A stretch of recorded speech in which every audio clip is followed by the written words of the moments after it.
You're listening to Veeam Partner Perspectives with Eric Doherty. Welcome to the Veeam Partner Perspectives podcast. I'm Eric Doherty. My guest today is Aaron Hibbard, the Solutions Architect in Veeam's Technical Programs Group. Aaron, welcome to the show. Can you tell us a little bit about your background and your current role at Veeam? I sure can. Thanks a lot for having me, Eric. My name is Aaron. I'm a solutions architect. I've been with Veeam for a little over 2 years now. Previously, I was an enterprise architect for several organizations in Central Ohio, and I have about 20 years of experience in IT. And I decided to make the migration into and I just I just lost my train of thought there. No worries. Yeah. Keep going. You'll find the train. Yes, I have a background in enterprise architecture, and most of my experience is with on-premise storage and UCS with VMware. So that's kind of been my bread and butter. Joining Veeam has certainly expanded my horizons. Now working with hundreds of partners, and for the most part, it's been an exciting and thrilling ride so far, and I'm learning new things every day, which is the most important part, and that's why I came here in the first place. That's cool. So in your role, you're working on the Veeam Ready program. So explain to us a little bit what that program is about and how it came about. And how long has it been out there? Because a lot of people may not have even heard of it and not realize that it's been there for a little while. Oh yeah, Veeam Ready's been there for a long time, way before me. To my knowledge on the history of it, it started way back when with Andreas having an idea of a way to provide more value to our customers and to our partners by providing a program that tests the compatibility of storage products with the Veeam product line. Now, That said, one of the common confusion points with Veeam Ready is that it's a certification program. It's not a certification program. Veeam does not have at this point a certification program for our partner storage platforms. It is a verification program, and I choose to make that distinction because what we are doing is ensuring a product functions within the Veeam ecosystem.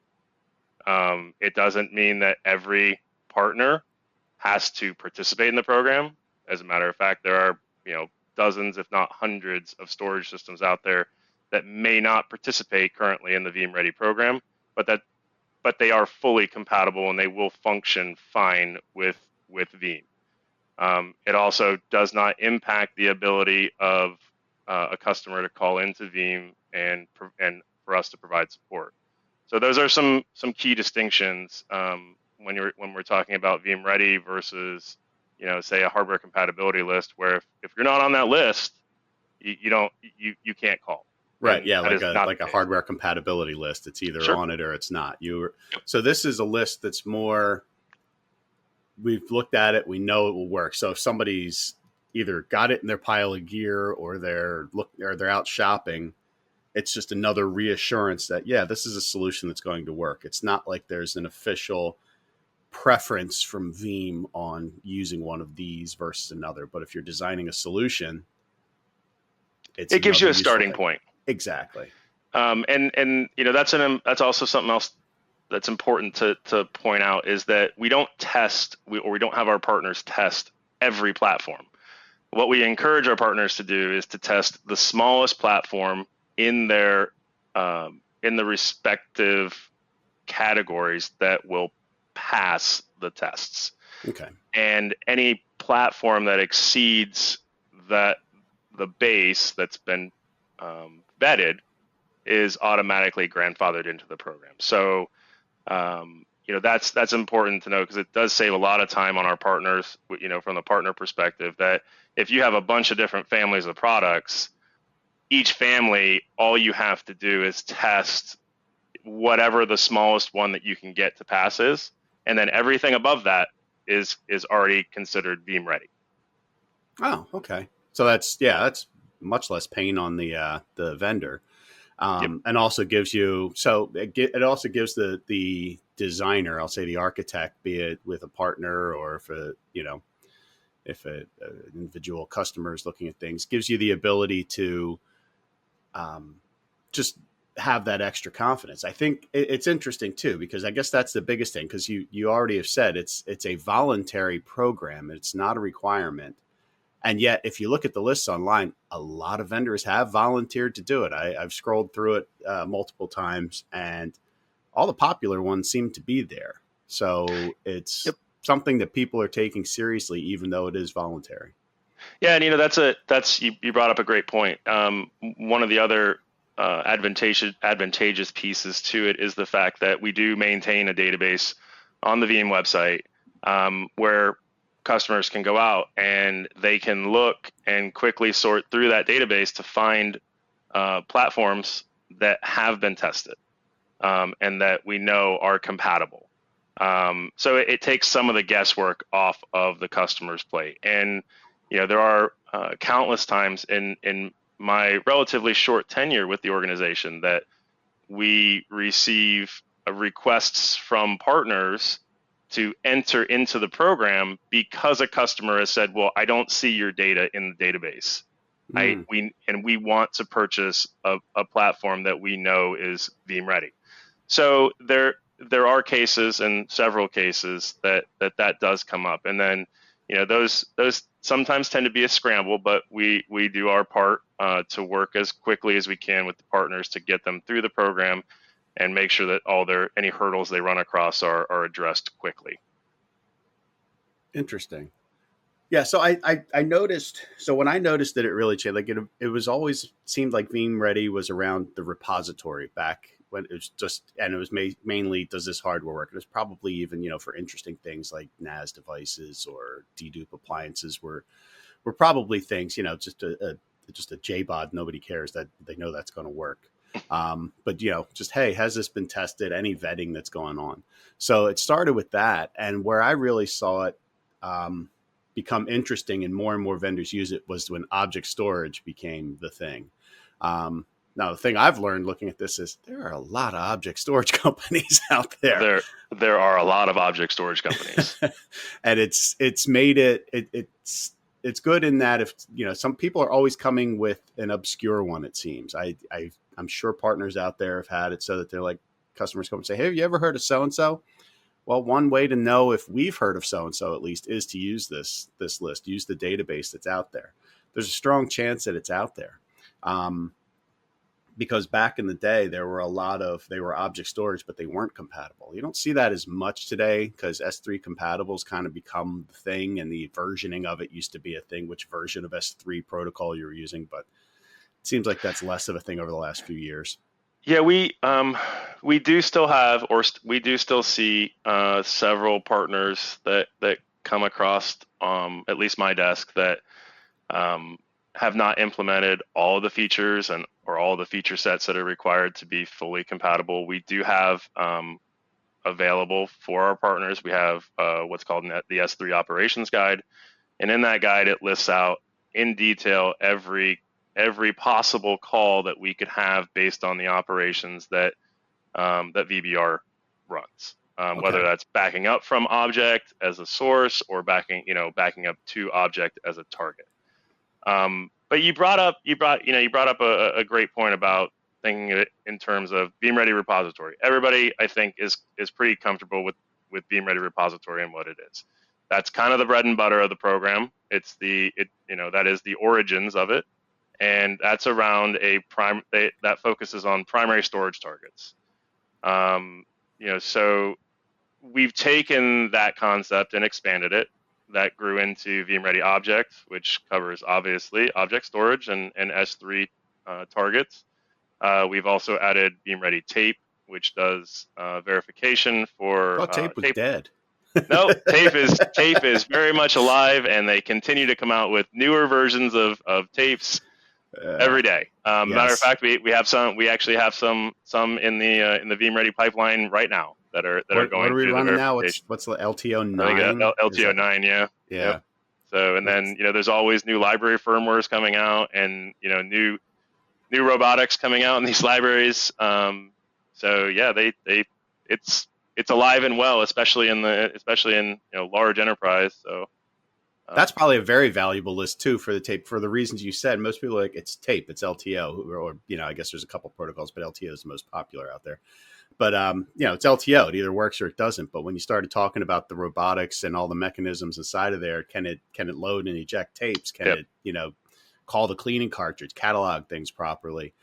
It's a lot of testing in there. So this list is probably very popular among the tape purchasers. Yep, it is definitely important for them because there are a lot of operations that occur within a tape library that we call in order to process inventories and cataloging, and if their libraries aren't compatible with that, that could pose some pretty significant challenges down the road.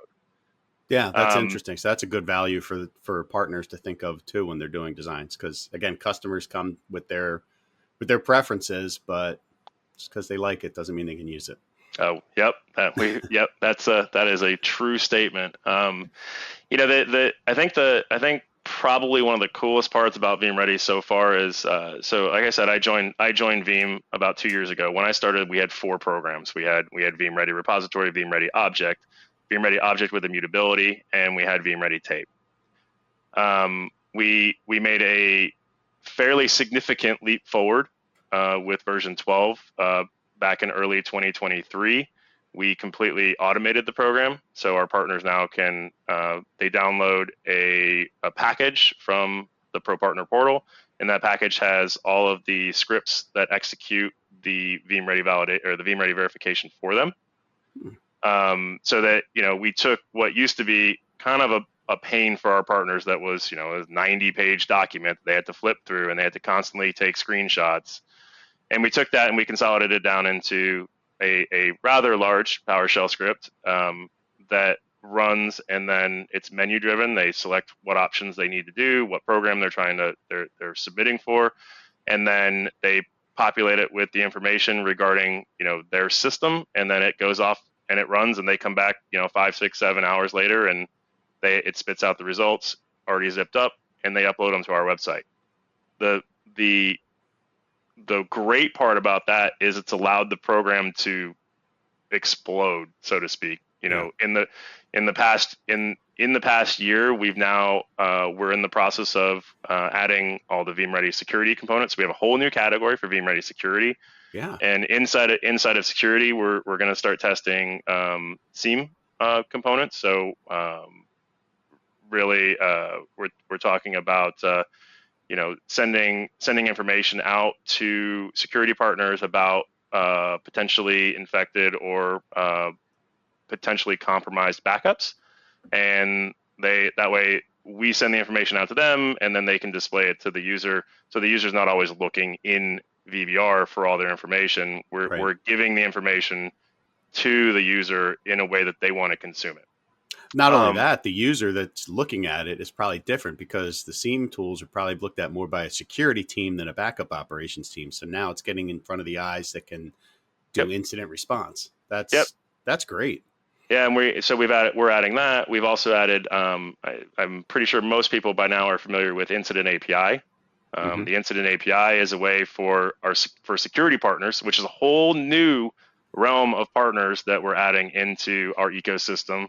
And quickly. Yeah, they're coming in, and so that's a whole another whole new program or category, I should say, that tests a partner's ability to detect potential compromised system or potential malicious traffic, and then they communicate to us in the VBR platform that these systems or these backups may be compromised based on the information that they saw, and then we flag them through this API system in VBR, and then those backup operators can then evaluate the backups without having to dig through, hundreds of them. They basically have the little virus icon over top of them. Yep. And so it makes it very easy for the customer then to see potential problem points or even starting points of what look like what could be an attack in their environment. So I love it because it keeps data from being and information being siloed from team to team. So you don't have the backup team that's only looking at it and taking care of. They're like, oh, there's an infection in my backup, and maybe they forget to tell the security team. So I love the fact that this information is quickly being shared and everybody can act on it, and you're not guessing on whether or not your system's going to work or not. We are building a list. Yep, and they all flow together too. So if it's not necessarily one or the other. Now, from a Veeam Ready perspective, they're SIEM and Incident API are independent categories, but in reality, the customer could have products on both ends that work in harmony together using VBR as that central point. Mm-hmm. So data is fed in through the Incident API, and once something is flagged, it can be sent out from VBR into the SIEM platform. So that's next generation stuff that I'm happy to see. I mean, these changes that came in 12.1 this year have really allowed us that. So did the security platform or security category exist before 12.1 came out? Was it out there at all? No, the security category or the security program itself is new as of 12.1. Okay. And that's when we actually started building the program, started building the automation, working with a couple of early adopters to get some feedback on the program itself and start getting our database populated. Well, it had to be it's a total departure from the other categories in that it wasn't about storing data. So it wasn't like you could take what you had and just apply it to this. You had to rethink the whole thing. So that's great that the program's out there because, I know I get asked all the time, does the Incident API work with this product, that product, to have some place? And I want to make sure that we say where you go to get this list. And I got to it. I always have to Google it because I can never remember. So if I go to if I just Google Veeam Ready, I find the link. But it was also veeam.com/ready.html got me there too. And it jumped me to the correct page. So veeam.com/ready.html, and you're right there. So I want to make sure that everybody knows where to find it, all this information, because you guys have been working hard to put it out there. So let's make sure everybody's using it. And I think that's one of the biggest things is that we don't talk about it enough. So I'm glad we're doing this now. So it sounds like, and one of the questions that I had, and you've kind of answered it, but I love the fact that I can't imagine how slow the program would be if it was up to you individually, if you had to do all the testing on your team. We would not have the database that we have. So the fact that it's a voluntary system and people can do it as they need it, what's the typical turnaround for them to get added to a list? If they do the testing and submit it, you obviously have to review it. Just getting the green light from the script is not a certification made. So how long does the process usually take from them completing it to seeing it out on the site? Sure. So yeah, once they complete, and we'll make the assumption that everything is a pass. Once they complete the testing, they submit it, and within 30 days from their submittal, if everything is okay, they're posted on the website with an article, and the article will outline the details of the platform that was tested, versioning, location, etc., and then they will be provided a logo pack where they can start putting the Veeam Ready logos on their company websites with the products that have been tested. So it's really a joint thing for both. It's a win for Veeam in that we get to maintain this database and we get to see how our product interacts with a plethora of different partners. From a partner perspective, they get to work with us and they get to verify their product against ours and then put that marketing badge on their website. And then the ultimate win, I guess, is for the customer, because the customer goes in and it's kind of a no-brainer at that point. Like, okay, we have this environment. This is what we're trying to accomplish. This is the type of storage that we want to use. Filter, filter, filter. Here are our options that we can start with. Now, what I do want to clarify in the program, and one of the common misconceptions is that, and this is something I've heard from our internal resources, is that we don't do rigid enough testing or hardcore testing in terms of performance and capabilities, and Right. and there is some truth behind that. However, it's not the intent of the program. So what I always recommend to anyone looking at the program is that you take the results that are presented to you when you look through our database or you work with a partner, but there is a level where, from both a Veeam perspective, a partner perspective, and a customer perspective, everyone has to know what the expectations are. Not every storage solution that's Veeam ready will fit in every environment. And that's important to know, that just because it's on the list doesn't mean it's right for company X, Y, or Z. I'll give you a perfect example of that. So I had a customer that I was talking to the other day who was complaining about the performance of their public object storage because they were doing their backups direct to it. And they're using a provider that's on the Veeam Ready program.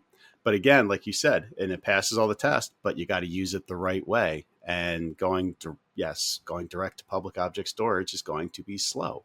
And you have to be prepared for that. Yeah, you bring up a great point there. And unfortunately at this point in time, there still is a little bit of confusion around the nomenclature of the different programs. And when version 12 came out, and we introduced the idea of direct to object as a way to back up, it became not only, I think, with the customers, but also with our partners that, oh, well, now we can just back up our data direct to, wherever we want to go. And the reality is that that's obviously, as you're indicating, not the case. So what we have done, and names aside, object storage providers that want to participate in direct to object as that primary storage tier are or have the ability to participate in the Veeam Ready repository program. So there's the only caveat there is that they first have to pass Veeam Ready object. So when they take the Veeam Ready object test, that confirms their compatibility from an object storage perspective. And then from there, they have an opportunity, if they believe their storage is performant enough, they can participate in the Veeam Ready repository program. And at that point, if they are Veeam Ready repository, then they've gone through the same validation or verification that our typical high speed or performance, NASs and SANs would go through storage servers, and we would categorize them in the same group. Again, though, does not necessarily mean that in all scenarios that it is the right product for a particular customer's solution. It's just that it will work, and it has been tested. That brings up something. I think I had an episode of this podcast that I actually named Object Storage Doesn't Mean Public Cloud. Yeah. Because that's exactly, what it is. They're two different things, and, understand that. And that's just one example of things that can happen. It could be a dedupe appliance that, checks all the boxes, but isn't fast enough. Again, verify your design for the performance you want. We're talking about compatibility here, not so much speed, Yep. We're checking that the car runs, not that it runs at NASCAR level speeds. Yep. And that's why we make sure that we note how or what platform it's tested on. For example, you can have, storage as a service, right, where you run a virtual appliance and we tie it into, they tie it into whatever backend they want. We don't necessarily know what that backend is. We know that the front end is, X, Y, or Z company. And we make sure that that's noted, that if they're using a virtual appliance as storage as a service, that is notated in the account or in the article, just as if they're using their own hardware. Okay. So those are important things to check. When it comes to like dedupe devices and stuff, we obviously it's not in the Veeam best practices to have those as your primary repository. However, they do fall under the same testing requirements as the other primary storage targets. Right. And we have partners that have passed it with deduplication appliances. But there are caveats, and that's why it's important that don't just scroll through the list and see, oh, yep, this vendor X and this product Y is on it. Make sure you click in and read the actual article so you know what hardware or software was tested and how it was configured. Typically, if there are non-standard configurations that are put in place in order to do a test, we make sure that those are noted in the article. And if a partner chooses to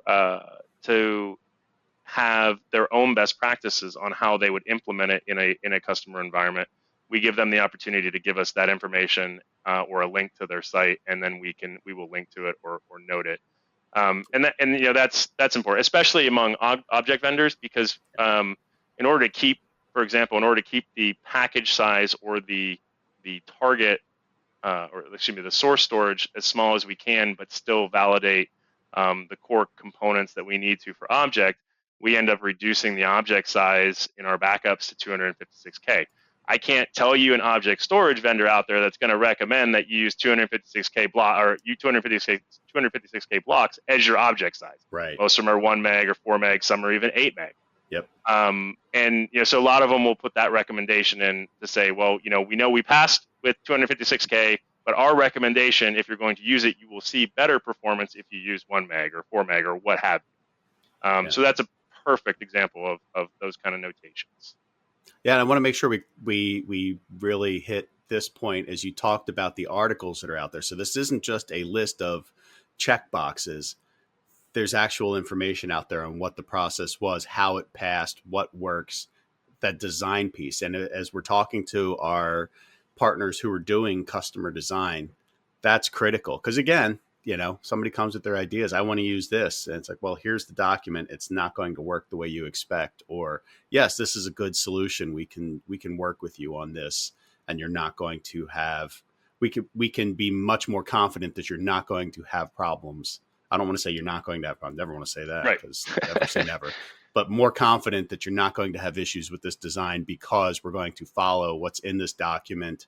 We're going to review it and be able to make a recommendation. And that's the other thing. If you're the VAR partner who's doing the design, you want to make sure you're designing something that the worst thing you say is "I told you so" later, because financially that never works out well for the partner. Yeah, and we do try to respect the partner's privacy, I guess you would say, when it comes to the numbers. So we do not publicly publish, vendor X, passed with these speeds and vendor Y passed with these speeds. We make sure that information is kept, because then what we don't want to do is we don't want to start an inter-partner war, so to speak, because they're seeing each other's numbers. So what we do is it's just a flat line. You either pass or fail, and if you pass, we list out what hardware you used. We'll say and that'll include a breakdown of even drives. So if you had 2 NVMEs and a dozen 10K SAS disks, those are notated. If you used just a dozen 7.2K disks, we will note that, and we note controller, firmware. If it's like a storage server, we would note the hardware type, etc. So you have a good baseline to work from, and then you just build from there. What are your requirements? How much storage do you need? How much performance do you need? How many I/O, right? But you at least now have a place to start. No, that's terrific. And I think, again, I'm glad that we've had this conversation, because that will help. I mean, there's so many options out there. I mean, yes, a lot of the VARs stick to the big names we know, but there are so many options out there, and customers are bringing these ideas to their integration partners. They're doing designs themselves, or saying, can we do it this way? to have something that reassures how things are going to work, if they're going to work. And again, I want to make sure I clarify that not being on the list doesn't mean it won't work. The list is of vendors that have passed, correct? It's not like we're not seeing if a vendor has failed, because they have a chance to go back and remediate and try again. The partners and the vendors can retest as many times as they want. And oftentimes that is a core part of my role within Veeam, is not just writing a script that goes out and tests the hardware. A lot of what I do is engage with these partners, or in some cases the larger partners that have direct alliance people on our team.